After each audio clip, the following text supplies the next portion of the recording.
दो तीन चीजें होती है मोटा मोटा, जो बांझपन है, हम आप थोड़ा सामान्य भाषा में बोलेंगे ताकि सब लोग। जो प्रजनन है ना, प्रजनन एक ऐसी क्रिया है जिसमें पशु को अच्छी खासी एनर्जी की जरूरत होती है ना।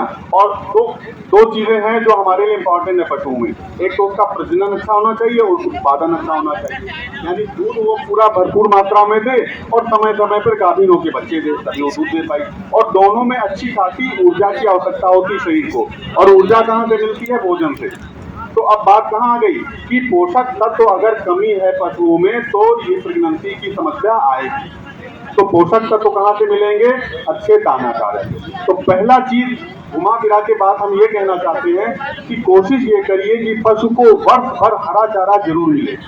आप लोग खुद अपने आप से सवाल पूछिए कि क्या आप पूरे साल भर अपने पशु को हरा चारा दे पाते हैं? शायद नहीं दे पाते। अभी तो भरपूर मात्रा में बर्फीन दे रहे होंगे, फिर उधर एम्फीटरी वगैरह, कुछ बीच में ऐसा समय आता है कि तो उसका एक सोल्यूशन आ गया है, पेरिनियल ग्रासेस। नेपियर घास का आपने नाम सुना होगा, है ना। नेपियर घास खूब लगी है हमारे जिले में, मेरे केंद्र से भी लगी हुई है। अगर आप चाहें तो वहाँ से भी कुछ जड़ें ले जाके और अपने आप बो दीजिए। एक बार बो देंगे वो हमेशा के लिए हो जाती है, करीब 4-5 साल तक आराम से चलती है।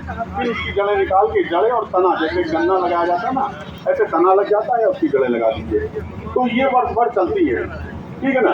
एक बार कटिंग करिए, थोड़ी सी सिंचाई करिए, हल्की ओट आए तो यूरिया डाल दीजिए, तो वो बढ़ती रहती है। तो ये आपके पास एक वर्ष भर हरे चारे की व्यवस्था हो जाएगी। जो आप चारा बोते हैं वर्ष भर, वो तो बोलिए ही बोलिए, लेकिन एक खेत में नेपियर घास जरूर बो के रखिए। ठीक है ना। दूसरी चीज, जो भी आप दाना चारा देते हैं, आहार, उसमें सब चीज की मात्रा होनी चाहिए। जैसे हम दाना देते हैं ना, तो दाना में क्या किया, कभी केवल मक्का ही दे रहे हैं, कभी केवल गेहूं ही दे रहे हैं, ऐसा नहीं। जो दाने का, जो अनाज का मिश्रण है, वो हर मौसम के अनाज का होना चाहिए। जैसे रबी में गेहूं होता है तो गेहूं भी उसमें होना चाहिए, खरीफ में मक्का है, ज्वार बाजरा जो है वो भी उसमें होना चाहिए। सारे मिश्रण, जैसे हम लोग आजकल मल्टीग्रेन आटा खा रहे हैं ना, तो वैसे ही पशु को भी ये मल्टीग्रेन जो हर मौसम के आप देंगे तो उसमें सारे गुण जो है पशु को मिलेंगे। ठीक है ना, सभी पोषक तत्व मिलेंगे। उचित मात्रा में खली भी पशु को अवश्य मिलना चाहिए। ठीक है ना।